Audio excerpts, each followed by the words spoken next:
হজরত শাহজালাল আন্তর্জাতিক বিমানবন্দর থেকে বিপুল পরিমাণ সোনা উদ্ধার করা হয়েছে।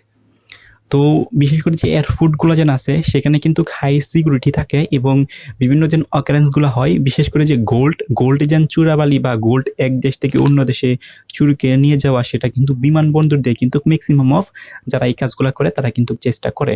তো এর আগেও কিন্তু বহুবার কিন্তু অনেককে গ্রেপ্তার করা হয়েছে এবং আন্তর্জাতিক যে বিমানবন্দরটা আছে ঢাকা শাহজালাল আন্তর্জাতিক বিমানবন্দর, সেখানে যেন বিমানবন্দর কর্তৃপক্ষ বা প্রশাসন যারা আছে তারা কিন্তু এরকম অসংখ্য মানুষকে এর আগে গ্রেপ্তার করছে। এটা কিন্তু নতুন কোনো বিষয় না।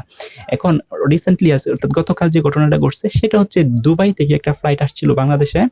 সেই ফ্লাইটের মধ্যে নাকি ইনফরমেশন ছিল বাংলাদেশের যে আন্তর্জাতিক বিমানবন্দর আছে, অর্থাৎ শাহজালাল আন্তর্জাতিক বিমানবন্দরের যে প্রশাসন আছে বা গোয়েন্দা বিভাগ আছে তাদের কাছে একটা নিউজ ছিল যে দুবাই থেকে আগত একটা ফ্লাইট সেখানে বিপুল পরিমাণ সোনা নিয়ে আসতেছে বা এটা চোরাচালান বলতে পারেন।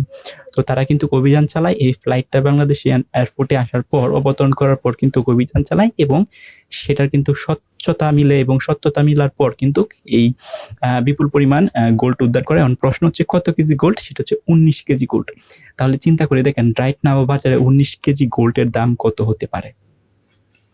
তো কোনো কারণে সামহাও যিনি এই গোল্ডটা নিয়ে আসছে উনি যদি কোনোভাবে এয়ারপোর্ট থেকে ইমিগ্রেশন পার হয়ে বাংলাদেশে নিয়ে আসতে পারতো এই গোল্ডটা, তাহলে কত কোটির টাকার মালিক হয়ে যেত উনি, চিন্তা করে দেখেন।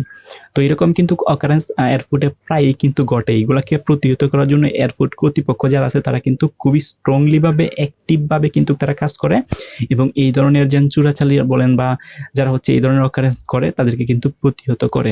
এখন শুধুমাত্র যে দুবাই থেকে এই গোল্ডটা নিয়ে আসছে এরকম না, আরও যে অন্য কোনো যে কান্ট্রি আছে, অন্য অনেক কান্ট্রি থেকে কিন্তু অনেকে প্রায়ই এরকম গোল্ড নিয়ে আসে।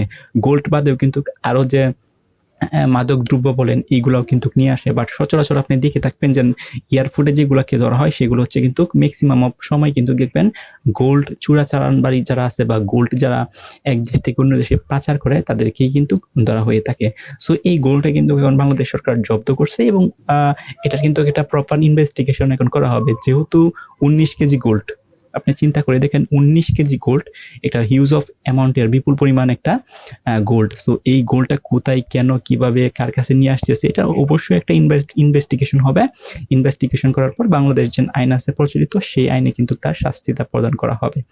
তো সবচেয়ে বেশি ভালো বিষয় হচ্ছে সেটা হচ্ছে তারা হচ্ছে এটা কিন্তু ধরতে পারতেছে। শুধুমাত্র বাংলাদেশ না, প্রত্যেকটা দেশের যে বিমানবন্দরগুলো থাকে, আন্তর্জাতিক বিমানবন্দর, সেখানে কিন্তু যারা প্রশাসন থাকে তারা কিন্তু স্ট্রিক্ট, একদম খুবই ক্রিটিক্যাল অবস্থায় থাকে এবং কোনোভাবেই কিন্তু এগুলাকে প্রশ্রয় দেওয়া হয় না। এবং যদি কোনোভাবে গোয়েন্দা সংস্থা বা গোয়েন্দাভাবে খবর পেয়ে থাকে এরকম কোনো গোল্ড নিয়ে আসতেছে বা সামহাও কোনো অকারেন্স ঘটবে, তারা কিন্তু স্ট্রিক্টলি সেটার বিরুদ্ধে অভিযান চালায় এবং অভিযান চালায় কিন্তু তারা সেটাকে প্রতিহত করার চেষ্টা করে।